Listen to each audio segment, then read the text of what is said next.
Hello दोस्तों, स्वागत है आपका हमारे यूट्यूब चैनल पर। हम लोग पढ़ने वाले हैं मध्यकालीन भारत का इतिहास। मध्यकालीन भारत के इतिहास में हमने शुरुआत में 2 पार्ट इसके पढ़ चुके हैं, 2 क्लासें हो चुकी हैं हमारी। एक अरबों के आक्रमण की हम पढ़ चुके हैं, दूसरा महमूद गजनवी के। आज हम पढ़ने वाले हैं मोहम्मद गोरी के आक्रमण के विषय में। मोहम्मद गोरी गजनी वंश जब समाप्त हुआ, गजनियों का शासन समाप्त हुआ, तो उनके सामंत हुआ करते थे गौर। तो गौर वंश जो है उनके सामंत के रूप में ही उभरा। गजनी वंश के बाद, गजनी वंश का अस्तित्व समाप्त होने के बाद गौर वंश उनके जगह पे आया। तो उन्हीं इलाकों में लगभग गौर वंश शासन कर रहा था।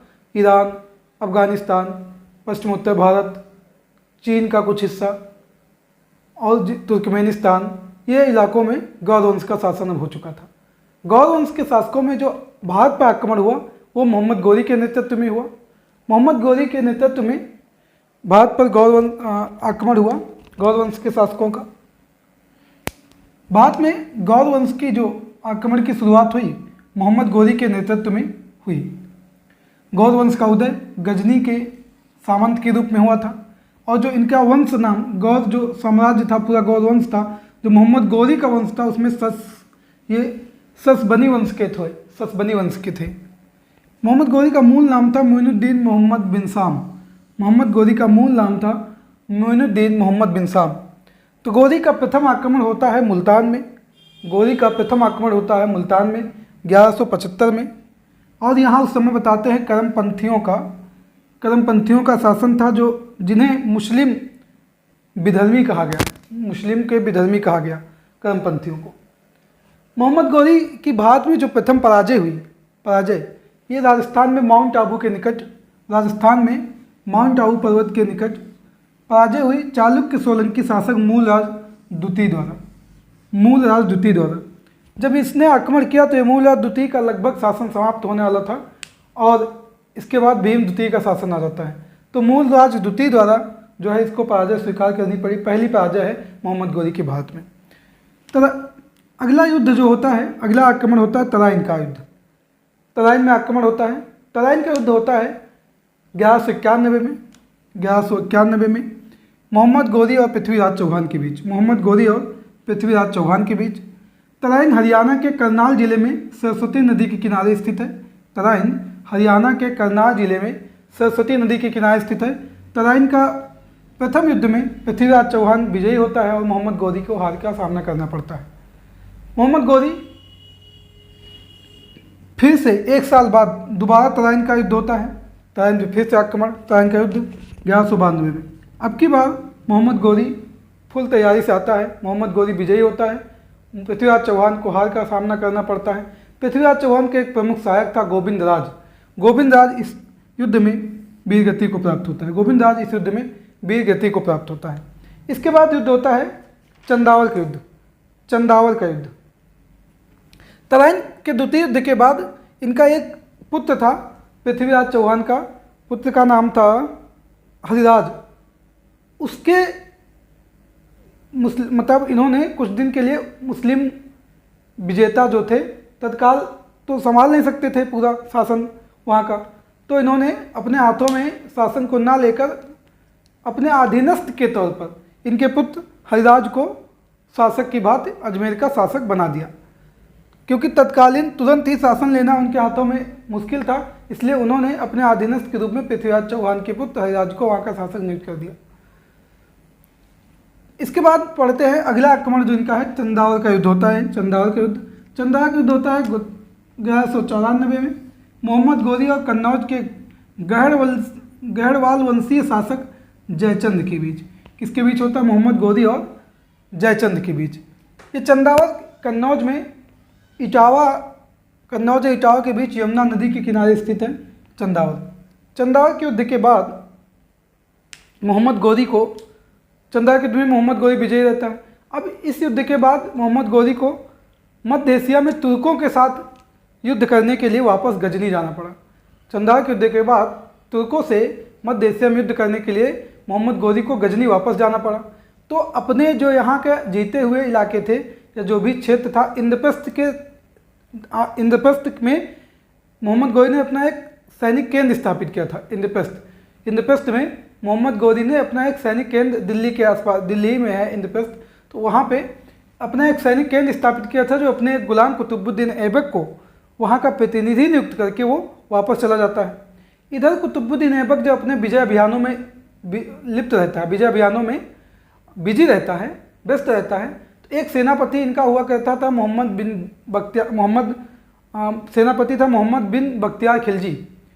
उसने बिहार की राजधानी ओदंतीपुर को लूटा, बंगाल विजय की योजना बनाई, तो बंगाल विजय की योजना में उसने नालंदा विक्रमशिला का विनाश किया। पहले इनका जो कुतुबुद्दीन ऐबक का एक सेनापति था मोहम्मद बिन बख्तियार खिलजी, इसने बंगाल विजय की योजना बनाई और नालंदा और विक्रमशिला विश्वविद्यालय का विनाश किया।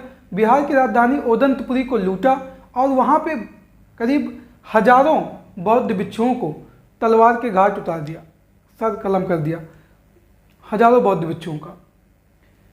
1205 में पुनः मोहम्मद गौरी वापस आता है। 1205 में पुनः मोहम्मद गौरी वापस आता है। मोहम्मद गौरी इस बार जो है उसका सामना यहाँ पे खोखरों का एक समुदाय था, उससे संघर्ष हुआ उसका। 1206 में कुछ इनके ही सिया विद्रोही और हिंदू खोखरों ने सिंधु नदी के किनारे 1206 में कुछ सिया संप्रदाय के लोगों ने और हिंदू खोखरों ने मिलकर सिंधु नदी के किनारे दमयक नामक स्थान पर इसकी हत्या कर दी। सिंधु नदी के किनारे दमयक नामक स्थान पर इसकी हत्या कर दी। तो लाहौर में हत्या कर दी। तो उसके बाद हत्या करने के बाद गौरी को सो को ले गया, गजनी ले जाकर वहाँ दफना दिया गया। लाहौर में जो है कुछ तुर्क अधिकारी थे, इसके शासन के समय अधिकारी थे जो इसके, उन्होंने कुतुबुद्दीन ऐबक का वहाँ के यहाँ पे जीते हुए थे क्षेत्र, उनका जो है मालिक बना दिया। कुतुबुद्दीन ऐबक को शासक बना दिया उसका। कुतुबुद्दीन ऐबक शासक बनाने के साथ यहाँ से शुरुआत होती है सल्तनत काल की। तो नए वंश गुलाम वंश की स्थापना हो जाती है कुतुबुद्दीन ऐबक को शासक बनाने के साथ ही 1206 में, और सल्तनत काल की शुरुआत हो जाता है। यहाँ से सल्तनत काल का इतिहास प्रारंभ होता है। सल्तनत काल में हम लोग 5 वंशों को पढ़ेंगे: गुलाम, खिलजी, तुगलक, सैयद, लोधी। गुलाम सल्तनत काल का यहीं से 1206 में जीते हुए क्षेत्रों का शासक बनाने के बाद कुतुबुद्दीन ऐबक को गुलाम वंश की नींव पड़ती है और यहीं से सल्तनत काल की शुरुआत होती है। सल्तनत काल में हम 5 वंशों को पढ़ने वाले हैं: गुलाम, खिलजी,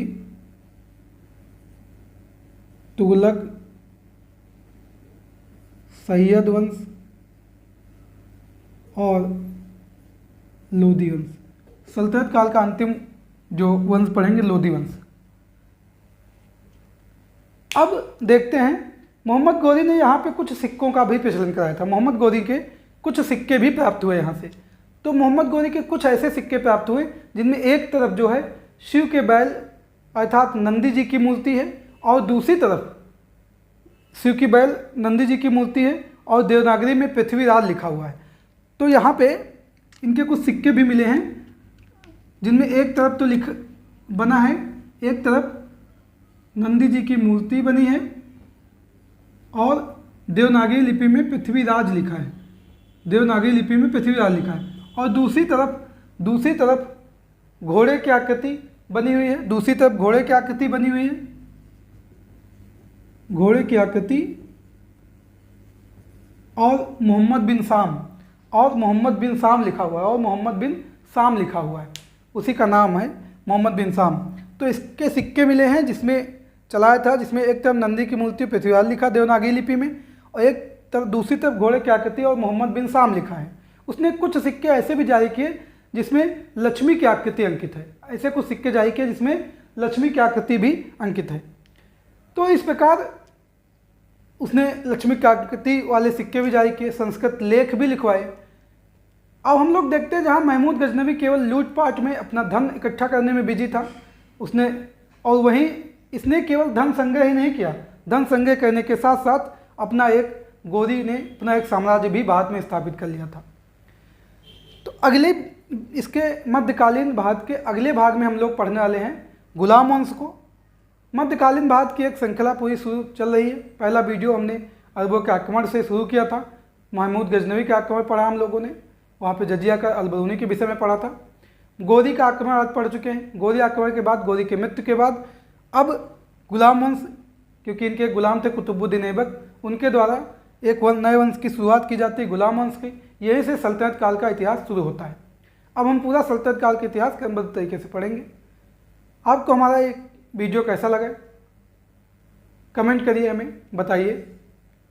हमारी क्लास को और लोगों तक पहुंचाइए, शेयर करिए, और जिन लोगों ने अभी तक सब्सक्राइब नहीं किया सब्सक्राइब करिए। मिलते हैं आपसे जल्द ही अपनी नई क्लास के साथ। तब तक के लिए जय हिंद, जय भारत।